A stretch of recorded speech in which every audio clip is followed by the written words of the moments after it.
That's the Celebrity Constellation. Okay, thank you. And then over there is the Okay.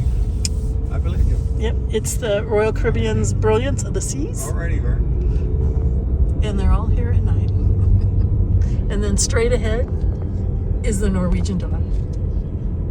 Just crazy how and this line went down the street and then they bring it like 3 blocks, city blocks, and then they bring you in here and corral you. Yeah, we've been waiting in line for over 2 hours.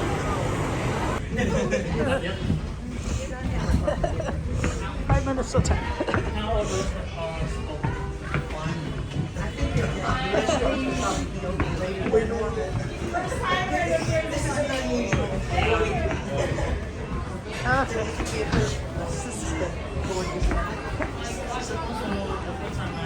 Okay, finally boarding the ship, and it's 5 minutes to 11. 4 hours. Hello. Thank you. Oh, we still got one more thing to go through. Okay, we have to go straight to muster. But windows and the walkway out there, people are still signing in. And what do you know? There's artwork.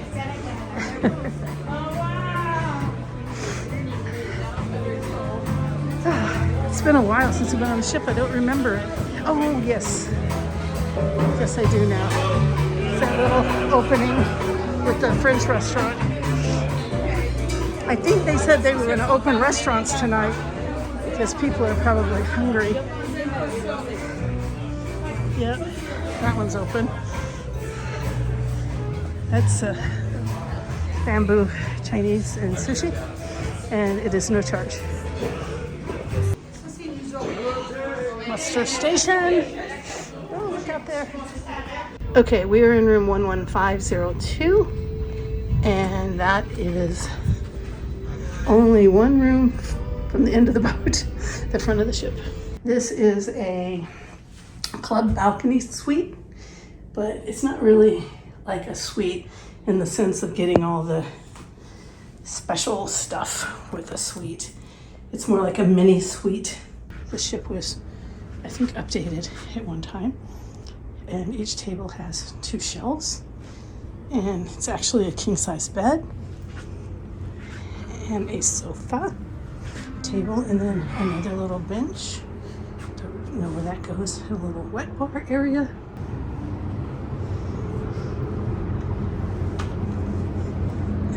And here's a look out at the port. It's nighttime, so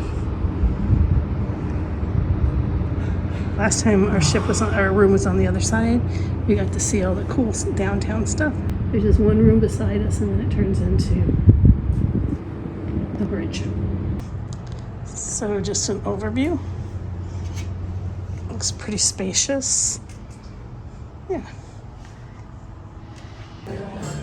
So we're in Bamboo, the Chinese restaurant. And it has sushi up front. And way back there is a teppanyaki restaurant, but it costs more.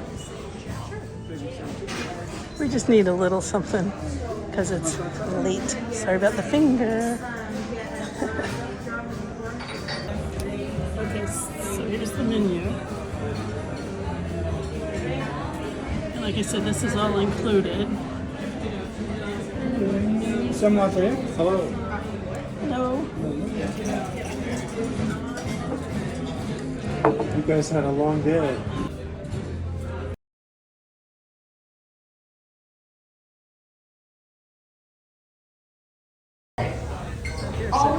Sushi bar part of the restaurant, and then a bar, and they still have Christmas.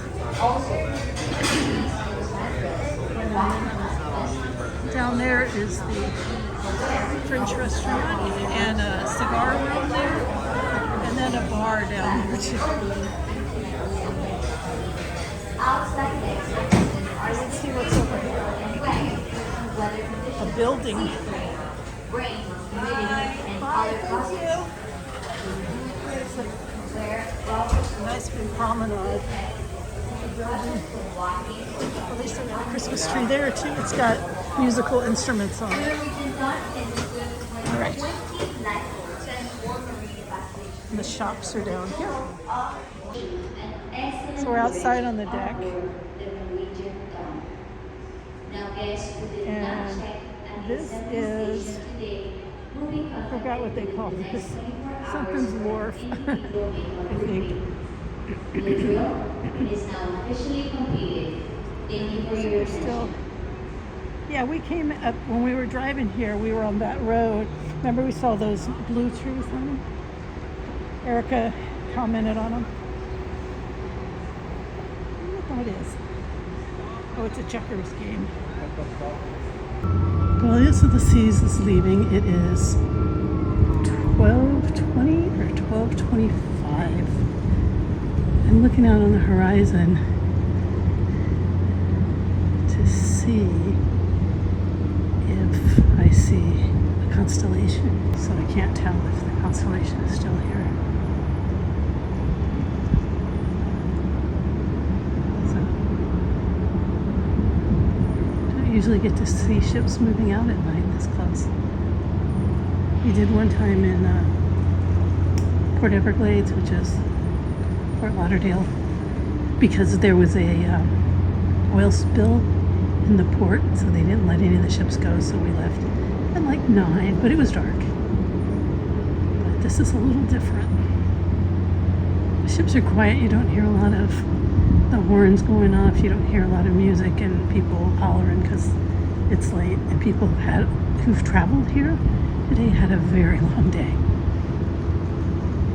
We're very lucky. We just came from home, but we did have to stand. I'll get into that, but our boarding process was pretty grueling. But that's for a story time. And there goes the Celebrity Constellation. I almost missed it because it's so quiet that the ship's leaving tonight. It's cool to see them at night, though. Let's see if I can get it straight. And it's definitely going to be the third one to leave. When we were having our Chinese food snack, they said that they were still waiting on 100 passengers to get in and processed. So it's a little glary. I'm out on the deck, and let me show you what's behind me, or in front of me. I hope it's not too windy. I think I'm kind of protected. And I was out hiding ducks, going to lunch and hiding ducks, and I found one, and it is from Russ and Jackie. So that was fun. Getting onto this ship, I have a story to tell you about that. I don't think I'll do it here because it's kind of noisy with the waves and wind.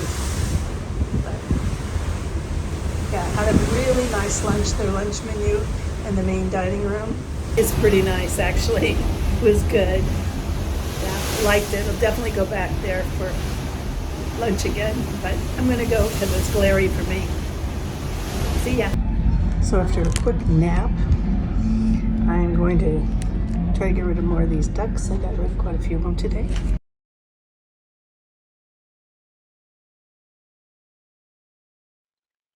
So our schedule was all off today with naps and everything, and the late night before. So we missed the regular dinner times, weren't convenient. So we ended up going late night to Oceans, which is an included Irish pub, and the food was good, and we ended up going there a lot, especially for lunch. They even do breakfast, which is nice. Okay, about last night and what happened. I'm in no way blaming the cruise company because, you know, they don't control the weather. But basically, the last few days before our cruise, every morning when I got up, it was foggy outside. Now, it burned off where we lived pretty early, and it wasn't, you know, pea soup type of foggy. It was like low clouds or something. But out under the Skyway Bridge, it was worse. So the long story short is that the Coast Guard, people said they shut down the port. I don't know if they shut down the port or they shut down the channel to the port, or if those things are one and the same. But they weren't letting ships come through. And that's not just cruise ships, that was commercial ships as well. Anyway, so the ship that was coming in, I happen to know somebody that was on that ship. They had to stay outside the bridge, the Skyway Bridge that goes into Tampa Bay. They had to stay out there all night instead of coming into the bay. The ship should have docked. Usually ships typically dock around 7 in the morning, sometime between 6 and 7 or something like that. They're usually ready to let the people who are carrying their own luggage get off at 7 in the morning. Anyway, in this case, they didn't get in until 5:30 in the afternoon, I think it was. And it wasn't just our ship. I'm on the Norwegian Dawn right now. It wasn't just this ship. It was also Brilliance of the Seas, a Royal Caribbean ship, and also the Celebrity Constellation. I actually have 2 videos from being on Brilliance of the Seas, and I have one from the Constellation, the Celebrity Constellation, that isn't uploaded yet, but that will be my next one after I get all the Bermuda ones finished editing. And anyway, so I've been on all 3 ships. Random point, but anyway, so they were all late, and the Dawn was the last one in, actually, and that's pertinent to this story, I guess, kind of. But the long and short of it is, there's a lot of confusion, and so people started showing up at the port at like 9 in the morning when they got off of their flights or they drove in, and they sent them away saying, come back at 2 o'clock. And then they told people come at 3:30, then 5, then 7:30 or whatever. So the last word we got was 7:30. Actually, I never got any word from the cruise line. Some people did, but not everybody. But because I knew someone on the ship, I knew something was going on, and why go there and stand in line for 4 hours, which is what we ended up having to do anyway. That's the point of the story, is that when we finally get there, my cousin Erica drove us. You've seen Erica on my channel before. She drove us over, and it was a madhouse down there because it's 3 ships, each with about, let's just estimate them all at being 2,500 people. So you're talking really about a lot of people, 7,500 people probably, maybe 8,000. I don't know. But anyway, yeah, all those people. And then you got that many more coming in to get on those 3 ships all at one time, because normally these ships are staggered a little bit in the port. They might leave an hour or 2 different from each other. So the new people coming in who had driven there couldn't park because the other people who were already on the ships weren't off to get their cars out. So that was a drag. But when we drove up, the line to get into the terminal was more than a block. It was onto the second block from there. And these are city blocks, okay? Not little residential blocks like in my neighborhood. By the time we went to get in it, it was like 3 blocks down. And then when you got close to the building, the actual port building, there was a queue, they put the stanchions up and stuff. That was like, well, actually they did it in these row things. But anyway, there was like 6 of them probably. And each of those held a bunch of people. And then when you went inside, the first little thing, just to make sure you had the ticket and your passport to even have enough information to get in there. They weren't really checking it there. That wasn't their job. They were just making sure they weren't letting anybody in that didn't belong there. And then you queued, and then you got to another room and you thought, okay, this is it. Oh, no, another queue. And it's just like Disneyland. It's just, zigzag kind of thing. And then another one. Then you go upstairs, and then you went through security, and that was queues too. And then you got into different lines to go to the people who actually checked you in and gave you your key cards and then could get on the ship.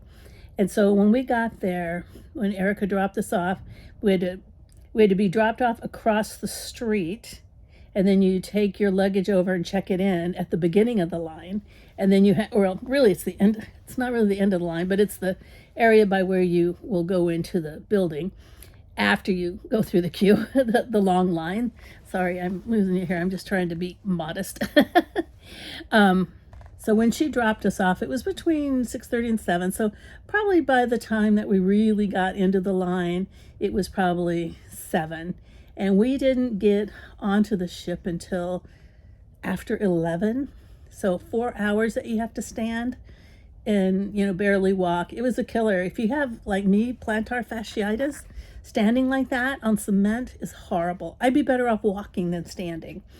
But so we got here, and they did open, when we got on board, they did open all the restaurants.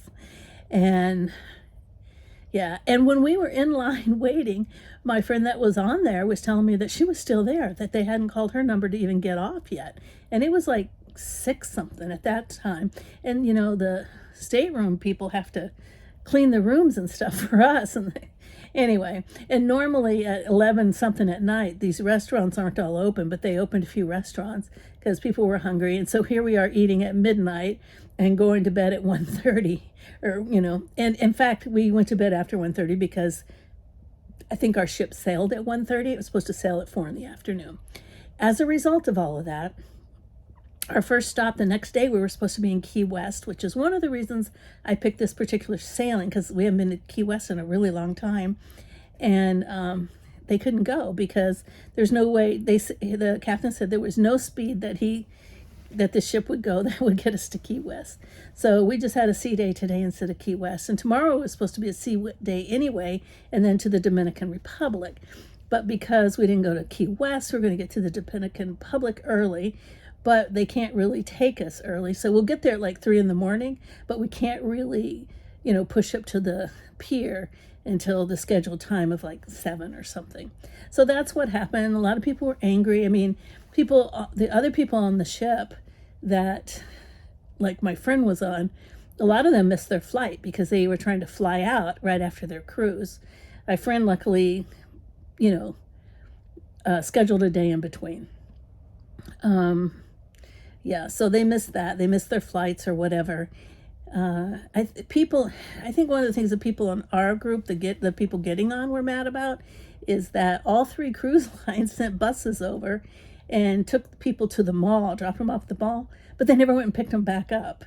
And they didn't know. They just assumed that there was going to be a pickup, I think. I don't know. I wasn't there. I can't really speak for them, but the impression I got from listening to them online is that they thought someone was going to come pick them up, but there was no planned thing for that certain place, certain time.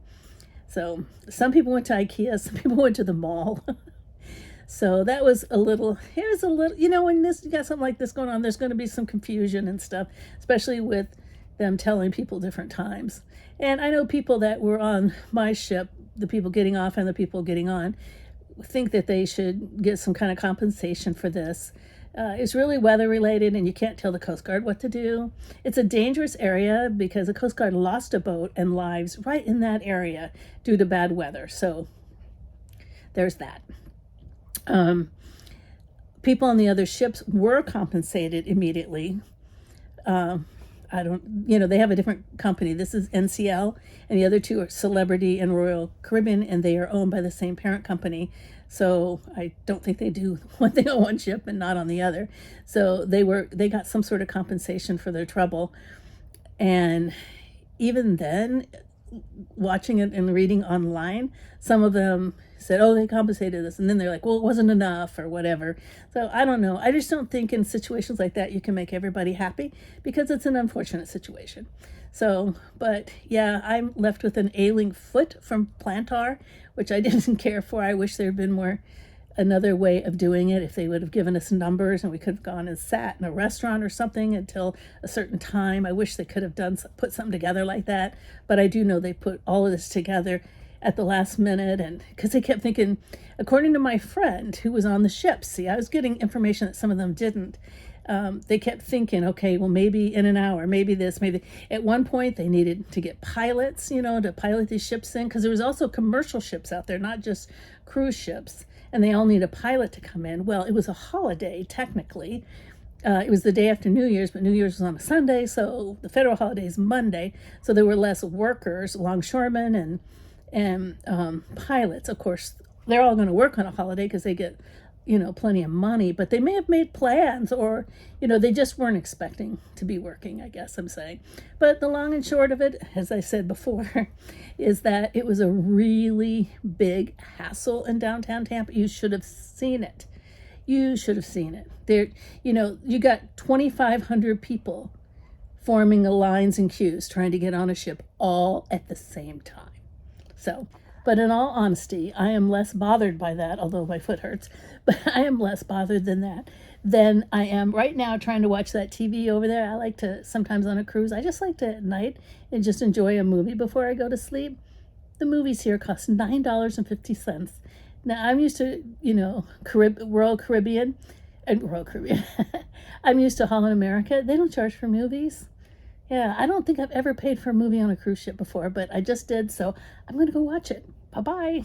By the way, when we booked this, we did get some onboard credit, so I don't feel bad spending $9.50 for a movie that isn't even in the theaters anymore, because $100 is on them.